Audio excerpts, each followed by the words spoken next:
Smart ক্লাসে সকলকে আরও একবার স্বাগত। আশা করি তোমরা সকলেই খুব ভালো আছো। তো টেস্ট পেপারের সলিউশন করার কথা তোমরা অনেকেই আমাকে কমেন্টে বলেছো। তো তার জন্যই আমি যেই পারুল প্রকাশনীর WBH-এ যেই টেস্ট পেপার বেরিয়েছে তার কিছু মডেল কোশ্চেন পেপার সেট আমি এখানে করব। তো আজকে একদম model question paper set number 1 1 নম্বর মডেল কোশ্চেনের অঙ্কগুলো করা শুরু করব। তো পরপর অনেকগুলো ভিডিও এই টেস্ট পেপার নিয়ে হবে, তো অবশ্যই তার জন্য চ্যানেলটিকে যারা এখনও সাবস্ক্রাইব করেনি অবশ্যই সাবস্ক্রাইব করে নেবে এবং বন্ধুদের সঙ্গে শেয়ার করবে, এবং যদি ভালো লাগে তাহলে অবশ্যই লাইক করবে। আর কোনো প্রবলেম হলে অবশ্যই কমেন্ট করবে, আমি তার অ্যান্সার দেওয়ার চেষ্টা করব। তো আজকে আমরা ফার্স্ট কোশ্চেন সেটটার অ্যান্সার করা শুরু করব। তো তার আগে একটা জিনিস হলো যে আমি প্রত্যেকবার কোশ্চেনগুলো লিখে অ্যান্সারগুলো করি।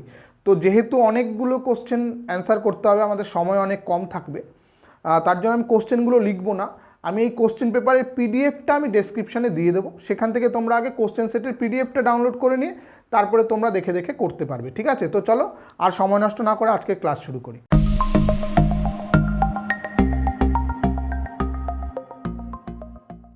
একদম শুরুতেই যেটা দেখো, পার্ট এর আমাদের কোশ্চেন নাম্বার 1-এর 1 নাম্বার অঙ্কটা কি বলেছে?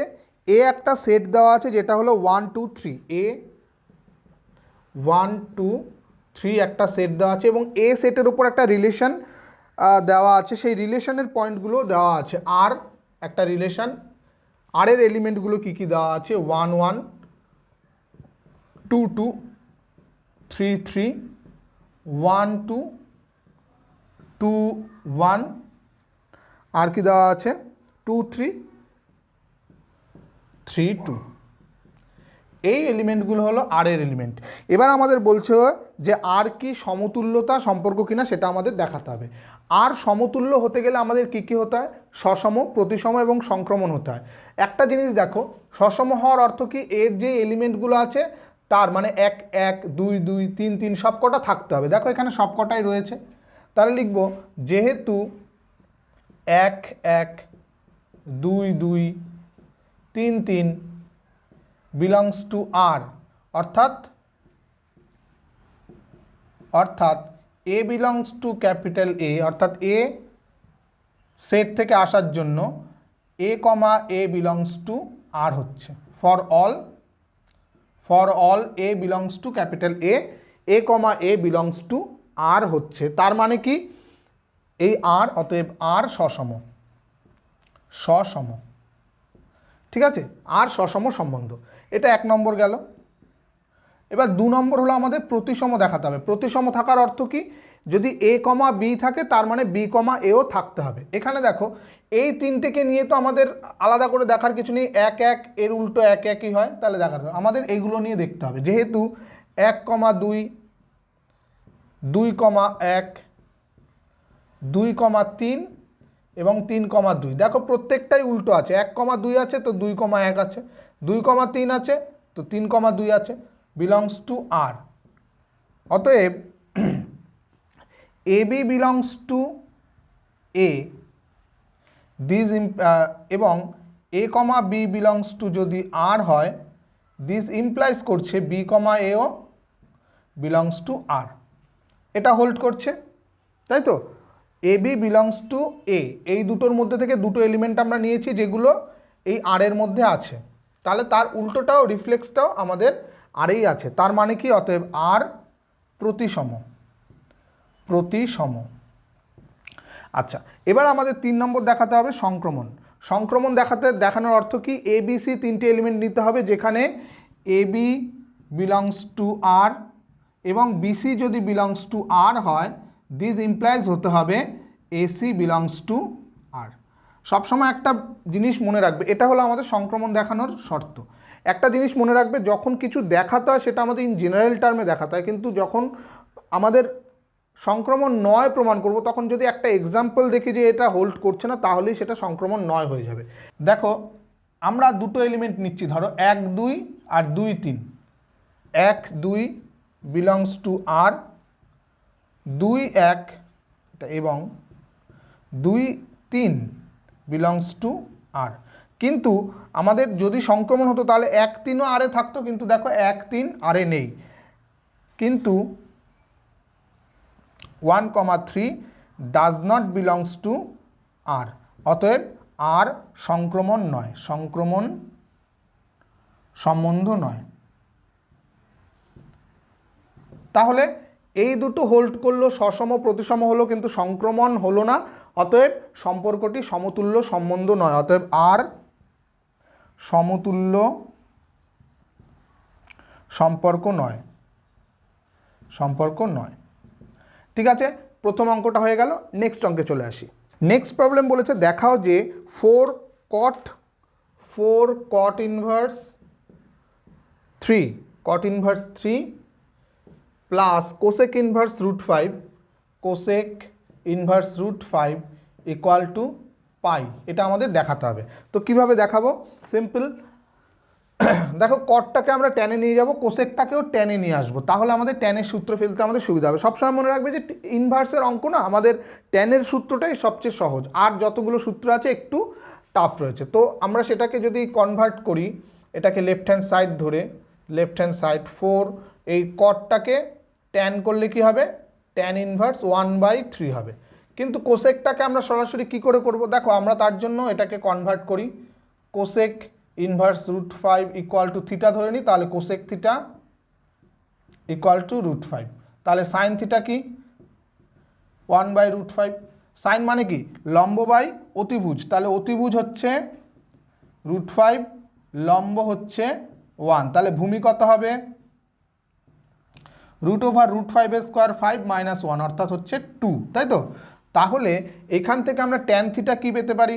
ট্যান থিটা ইকুয়াল টু 1/2, লম্ব বাই ভূমি, লম্ব আমাদের 1 আর ভূমি 2, তাহলে থিটা ইকুয়াল টু দেখো ট্যান ইনভার্স 1/2 চলে আসছে। তাহলে থিটা ইকুয়াল টু তো এটা ছিল, তা আবার theta equal to tan inverse 2 চলে এসছে, ট্যান ইনভার্স 1/2, তাহলে এটাকে আমরা ট্যান ইনভার্স 1/2 বসাবো। এবার সিম্পলি আমরা ফর্মুলা ফেলবো, tan inverse X plus tan inverse Y এর formula, tan inverse X plus Y অর্থাৎ 1/3 প্লাস 1/2 বাই 1 মাইনাস 1/3 ইন্টু 1/2, তাহলে 4 ট্যান ইনভার্স, এটা কি হচ্ছে?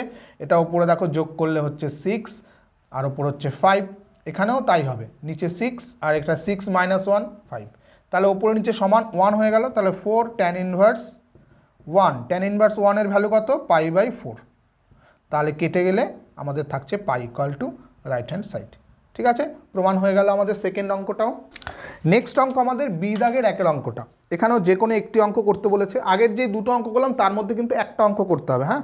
তাহলে বি এর একের দাগের অঙ্ক দেখো কি বলেছে, ম্যাট্রিক্সের অঙ্ক বলেছে। এ একটা ম্যাট্রিক্স দেওয়া আছে -1,5, খুব সহজ অঙ্ক, 3,2, আর বি দেওয়া আছে 3 - 2 5 4। আমাদের দেখাতে হবে কি a plus b whole transpose equal to a transpose plus b transpose. ঠিক আছে, এইটা দেখাতে হবে। তো সিম্পলি আমরা কি করব দেখো, এ ট্রান্সপোজগুলো আগে এ প্লাস বি বের করে নিই, হ্যাঁ? তাহলে এ প্লাস বি কী হবে? এই দুটো যোগ করতে হবে, ম্যাট্রিক্স দুটো দেখো, ম্যাট্রিক্স যোগ করলে কী হয়? এলিমেন্ট টু এলিমেন্ট যোগ হয়, হ্যাঁ? তোমরা এ ম্যাট্রিক্স আর বি ম্যাট্রিক্সটা পাশাপাশি লিখে তারপরে যোগ করবে। এটা যোগ করলে কত হবে? 2, আর এটা 5 - 2 মানে 3, 3 প্লাস 5 মানে হলো 8, 2 প্লাস 4 মানে হলো 6। তাহলে আমাদের এ প্লাস বি এর ট্রান্সপোজ কত হবে? এ প্লাস বি হোল ট্রান্সপোজ।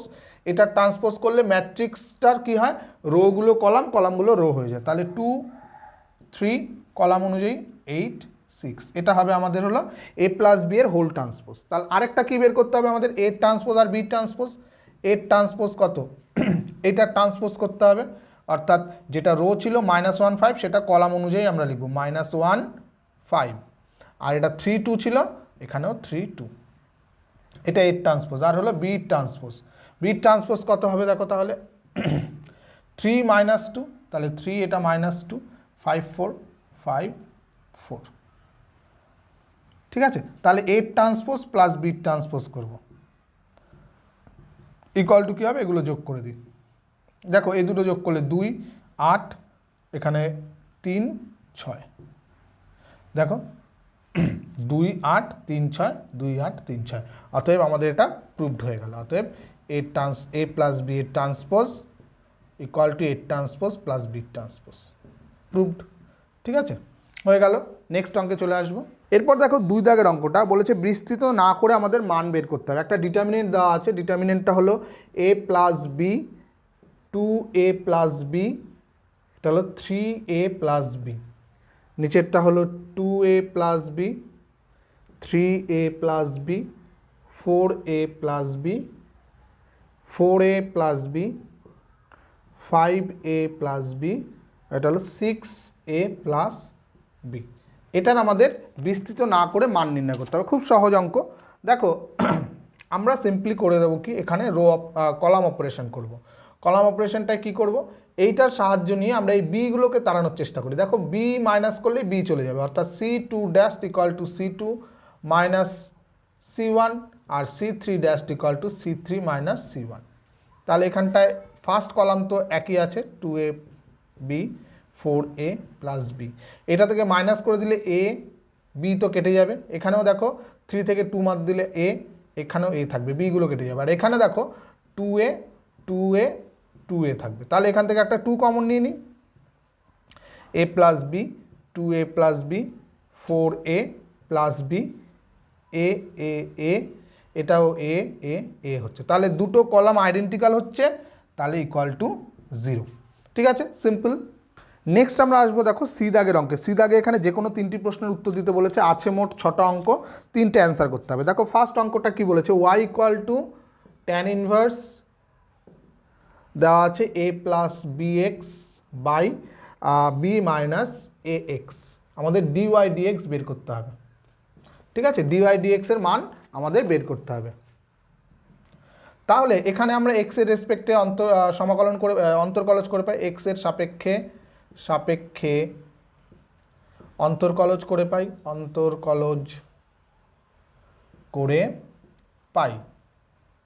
কি হবে, dy dx equal to tan inverse x এর ফর্মুলা কি, 1/1 প্লাস এক্স স্কোয়ার, তাই তো। তাহলে 1/1 প্লাস x মানে আমরা এটাকে ধরলাম a plus bx by b minus ax তার হোল স্কোয়ার ইন্টু যেটাকে আমরা x ধরেছিলাম তার আবার ডেরিভেটিভ, কারণ সেটা তো x ছিল না, a plus bx by b minus ax। তাহলে হোল স্কোয়ার করলে কি হবে, নিচে b মাইনাস ax তার হোল স্কোয়ার, এটা b মাইনাস ax তার square whole square plus a plus bx তার হোল স্কোয়ার, এরকম আসছে, ইন্টু এখানে y বাই এক্স বা এক্স বাই ওয়াই, তার মানে ইউ বাই ভি এর ফর্মুলা ডেরিভেটিভের, নিচেরটার হোল স্কোয়ার বাই ওপরে কী হবে, তাহলে প্রথমে নিচেরটা ফিক্স থেকে যাবে, বি মাইনাস এ এক্স থেকে যাবে, ওপরের যে অংশটা রয়েছে তার ডেরিভেটিভ। তাহলে এর ডেরিভেটিভ করলে এর ডেরিভেটিভ 1 মানে 0, আর বি এক্সের ডেরিভেটিভ দেখো শুধু বি মাইনাস, এবার ওপরেরটা থেকে যাবে এ প্লাস বি এক্স, আমরা ডেরিভেটিভ করবো নিচেরটা ডেরিভেটিভ করলে বি 0 হয়ে যাচ্ছে, মাইনাস এ এক্সের ডেরিভেটিভ মাইনাস এ। এবার একটুখানি সিম্পলিফাই করতে হবে, এখানে 1 ছিল ওপরে, এই ভগ্নাংশের ওপরে চলে গেল বি মাইনাস এ এক্স তার হোল স্কোয়ার, এখানে যদি আমরা ফর্মুলায় ফেলে দিই এটা হবে B square minus 2ax plus abx plus A square X square plus এটা হবে A square plus 2abx plus B square X square into এখানে নিচে বি মাইনাস এ এক্স তার হোল স্কোয়ার, এটা কেটে যাবে, ওপরে এটাকে একটু গুণ করে দিই, B square minus A B X minus minus plus হয়ে গেল এ স্কোয়ার প্লাস এ বি এক্স, তাহলে এখানেও এ বি এক্স কেটে গেল, থাকছে কি তাহলে, ওপরে থাকছে দেখো শুধুমাত্র এ স্কোয়ার প্লাস বি স্কোয়ার, নিচে কি থাকছে এখানটায় দেখো বি স্কোয়ার এখানে আছে, এখানে একটা বি স্কোয়ার আছে, আমরা কমন নিতে পারি, বি স্কোয়ার কমন নিলে 1 প্লাস এক্স স্কোয়ার থাকছে, আর এ স্কোয়ার এক্স স্কোয়ার এ স্কোয়ার, তাহলে এখানেও আমরা এ স্কোয়ার যদি কমন নিই থাকছে 1 প্লাস এক্স স্কোয়ার, তাহলে আবার 1 প্লাস এক্স স্কোয়ার কমন নিলে থাকবে এ স্কোয়ার প্লাস বি স্কোয়ার, ওপরে এ স্কোয়ার প্লাস বি স্কোয়ার ছিলই, তাহলে হয়ে গেল এটা 1/1 প্লাস এক্স স্কোয়ার, এটাই আমাদের অ্যান্সার। ঠিক আছে, এবার দেখো আমরা 2 দাগের অঙ্কটা করব, মানে 1-এর CA2, সেখানে বলেছে f of x equal to একটা ফাংশন দেওয়া আছে equal to mod sine x by x যখন এক্স নট ইকুয়াল টু 0 আর হলো 1 যখন এক্স ইকুয়াল টু 0। এর বলেছে x = 0 বিন্দুতে আমাদের সন্ততা নির্ণয় করতে হবে। তো সন্ততা আমরা নির্ণয় করতে গেলে আমাদের কি করতে হয়, লেফট হ্যান্ড লিমিট আর রাইট হ্যান্ড লিমিটকে সমান করতে হয়। তো এখানে লেফট হ্যান্ড লিমিট আর রাইট হ্যান্ড লিমিট করতে গেলে আমাদের দুইবারই দেখো এইটাই আনতে হবে, কারণ একবার হলে x টেন্ডস টু 0 প্লাস সেখানেও এটাই আসবে, x টেন্ডস টু 0 মাইনাস সেখানেও এটাই আসবে। তো তার জন্য যেহেতু এখানে মড রয়েছে আমরা একটুখানি এক্সটেনশন করে নেব এখানে। তাহলে sine x equal to sine mod sine x equal to sine x হবে যখন এক্স গ্রেটার দ্যান 0। এক্সের ভ্যালু যখন গ্রেটার দ্যান 0 হবে তখন এখানে এক্সের মান পজিটিভ হলে সাইন এক্সের মানও পজিটিভ হয়, তার জন্য সাইন এক্স হবে। আবার sine x equal to minus sine x হবে যখন এক্স লেস দেন 0, কারণ এক্স লেস দেন 0 মানে এক্সের ভ্যালু নেগেটিভ, এক্সের ভ্যালু যদি নেগেটিভ হয় তাহলে সাইন এক্সের ভ্যালুও নেগেটিভ হয়, কিন্তু যেহেতু মডের মধ্যে রয়েছে সেটা তো পজিটিভ আনতে হবে, তাহলে এই সাইন এক্সের ভ্যালু নেগেটিভ হবে, সামনে একটা মাইনাস দিয়ে সেটাকে পজিটিভ করা হয়। ঠিক আছে, তাহলে এই দুটো জিনিস আমাদের কিন্তু মাথায় রাখতে হবে। তাহলে এই এফ অফ এক্স ফাংশনটা আমরা কি করব, প্রথম limit x tends to 0 plus করে দেখি, equal to limit x tends to 0 plus অর্থাৎ mod sine x by x equal to, একটু আগে আমরা দেখলাম এক্স টেন্স টু 0 প্লাস মানে 0-র চেয়ে বড়, তার মানে 0-র চেয়ে বড় হলে মড সাইন এক্সের জায়গায় আমাদের শুধু সাইন এক্স হবে, তাহলে সাইন এক্স বাই এক্স। এটা তো লিমিটের সূত্র অনুযায়ী এটা 1, তাই তো। পরে আমরা যদি লেফট হ্যান্ড লিমিট দেখি x tends to 0 minus f of x, তাহলে সেক্ষেত্রে limit x tends to 0 minus mod sine x by x equal to limit x tends to 0 minus এটা কী হয়ে যাবে minus sine x by x equal to -1। দেখো এই দুটো যেহেতু আমাদের আলাদা আলাদা হচ্ছে, যেহেতু limit x tends to 0 plus F of x not equal to limit x tends to 0 minus f of x, তাহলে অতএব এক্স ইকুয়াল টু 0 বিন্দুতে সন্তত নয় অসন্তত, অসন্তত। ঠিক আছে, নেক্সট দেখো আসছে আমাদের 3 দাগেরটা, সমাকলন করতে বলেছে এখানে dx by sine square x cos square x. খুব সহজ, এটা দুভাবে করা যেতে পারে। তোমরা এই নিচে একটা 1/4 দিয়ে 4 ওপরে নিচে গুণ করে এখানে dx by 2 sine x cos x তার হোল স্কোয়ার করে নিয়ে, তাহলে এটা সাইন 2x হয়ে যাবে, ওপরে তুলে নিয়ে কস স্কোয়ার 2x হবে, কোসেক স্কোয়ার 2x হবে, কোসেকের ফর্মুলা ফেলতে পারো, সেটাও একরকম হতে পারে। আরও একটা সহজ নিয়ম হতে পারে, সেটা হলো ওপরে একটা 1 আছে, সেই 1টাকে আমরা sine square x plus cos square এক্সে ভেঙে নেব, বাই তাহলে sine square x plus into cos square x dx.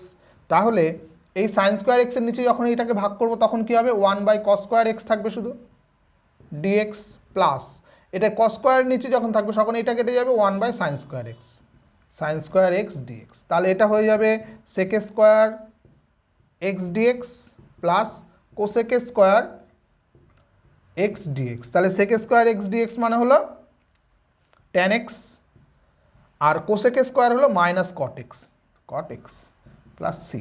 এটা হলো আমাদের অ্যান্সার। এর পরের যে অঙ্কটা রয়েছে এক্সের কোন মানের জন্য F of x equal two 4x square minus 4x plus 8 এর লঘিষ্ঠ মান থাকবে, অর্থাৎ অবম মান নির্ণয় করতে বলেছে এখানে আমাদের।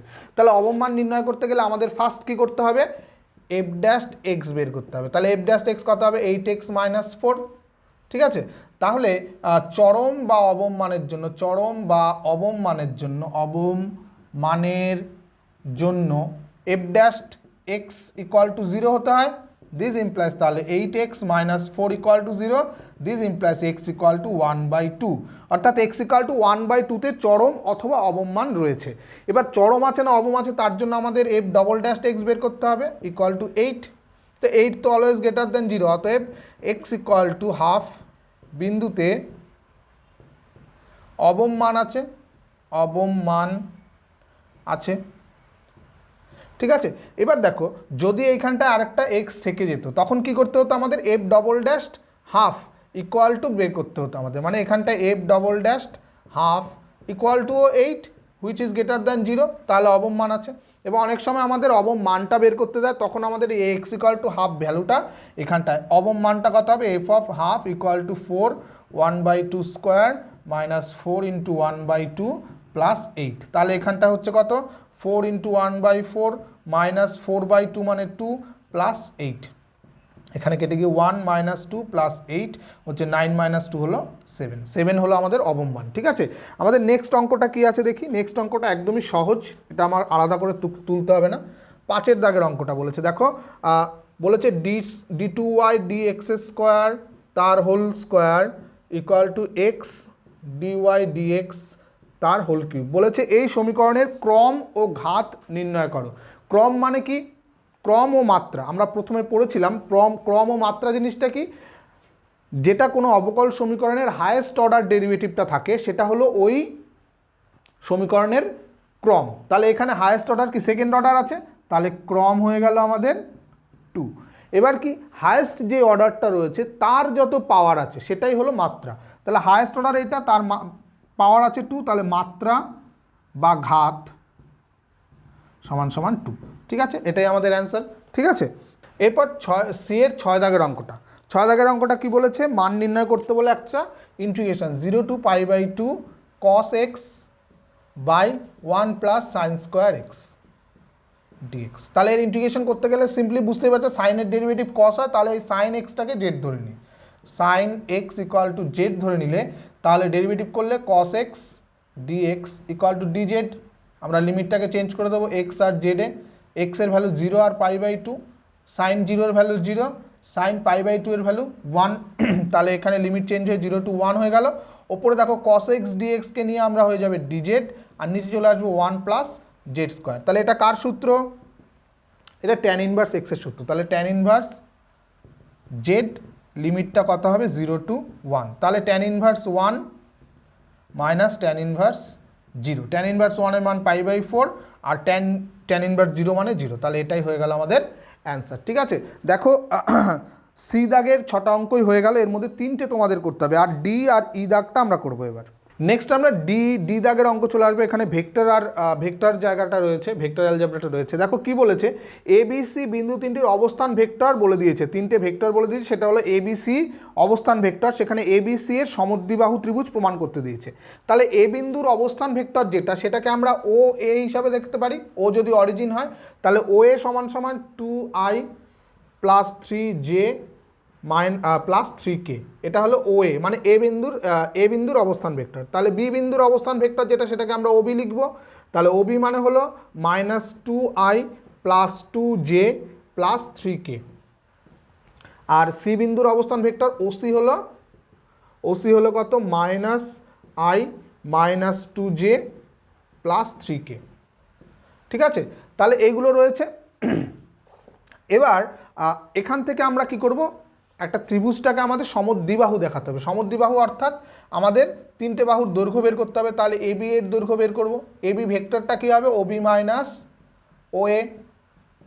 ওবি মানে কি আছে এইটা, তাহলে এইটা মাইনাস এইটা কত হবে দেখো, -2 তাহলে -4i, তারপরে 2j মাইনাস 3j তাহলে -j, আর 3k -3k লিখতে হবে না। তাহলে এবি ভেক্টরের মডিউলাস ভ্যালু যেটা, সেটাই হয়ে গেল এবি বাহুর দৈর্ঘ্য।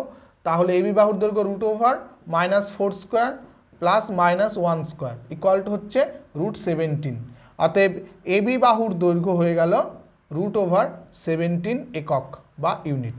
ঠিক আছে, একই রকমভাবে আমরা কি করব, আমরা বিসি বাহুর দৈর্ঘ্য বের করব। বিসি মানে হলো ওসি মাইনাস ওবি।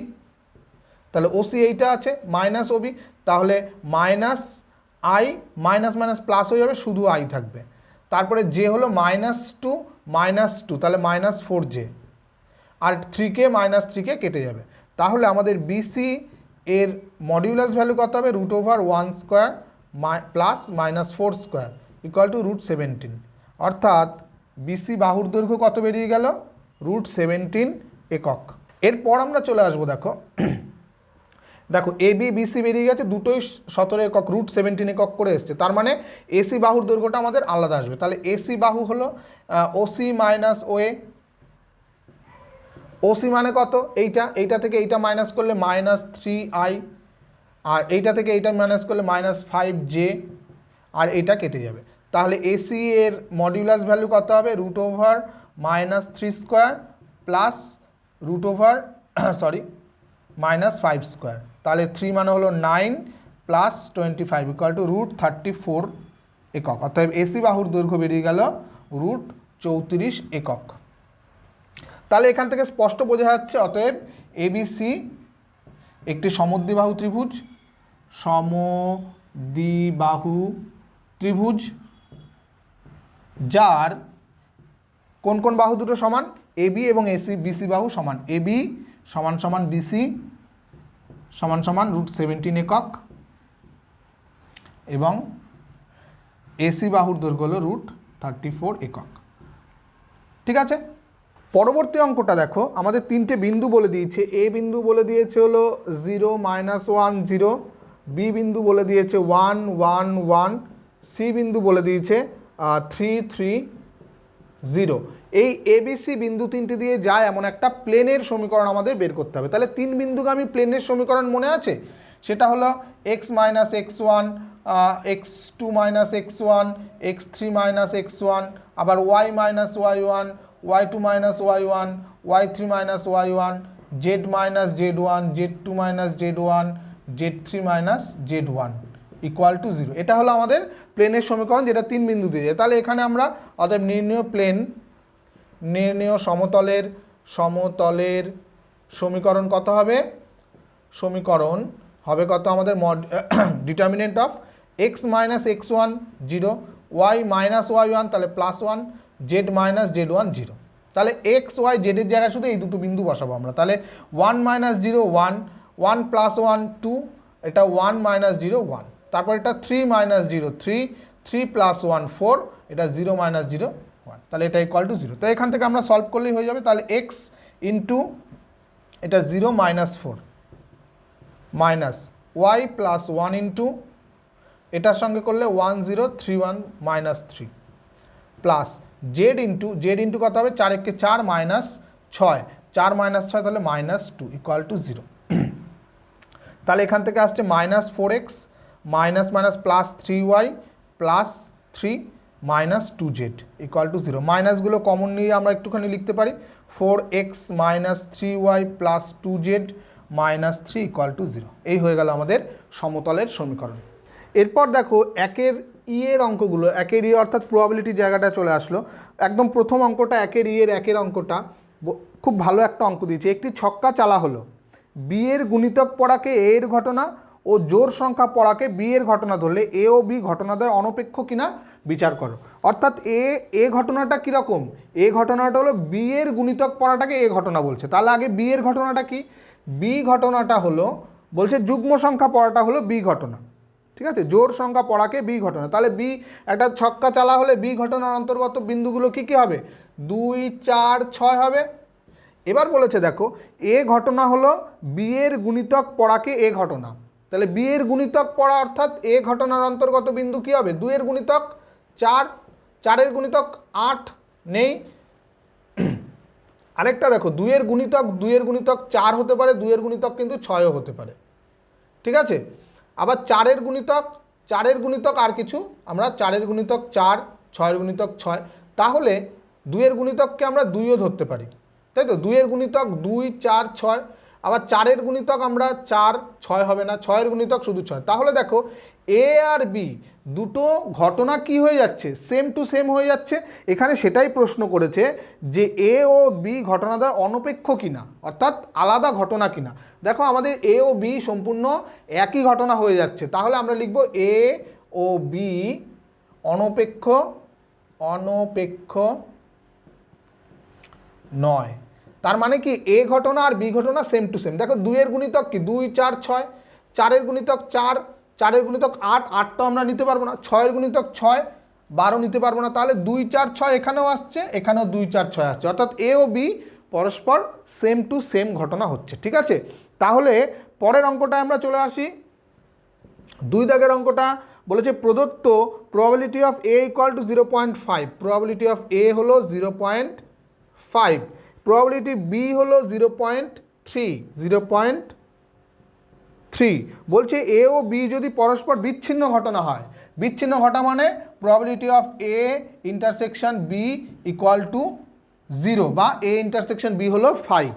এবার বলেছে তবে এ ও বি এর কোনোটিই না ঘটার সম্ভাবনা কি? এ ও বি কোনোটাই ঘটবে না, তার মানে আমাদের বের করতে হবে কি probability of A union B, মানে এই দুটো হলো যে কোনো একটা ঘটবে, তার কমপ্লিমেন্ট যদি নিই আমরা তাহলে হলো কোনোটিই না ঘটার সম্ভাবনা। তাহলে probability of A union B complement মানে 1 minus probability of A union B, তার মানে 1 minus probability of A union B কী হবে? Probability of A plus probability of B, minus probability of A intersection B করবো না কারণ এটা তো 0, তাহলে হয়ে গেল 1 মাইনাস এটা 0.5 প্লাস 0.3 অর্থাৎ 1 মাইনাস 0.8 ইকুয়াল টু 0.2, এই হয়ে গেল আমাদের অ্যান্সার। ঠিক আছে, দেখো 2 মার্কসের সবকটা অঙ্ক হয়ে গেল। আমরা নেক্সট ভিডিওতে 4 মার্কসের অঙ্ক করব, কারণ একটা ভিডিওতে পুরোটা করলে তোমাদেরও দেখতে অধৈর্য লেগে যাবে।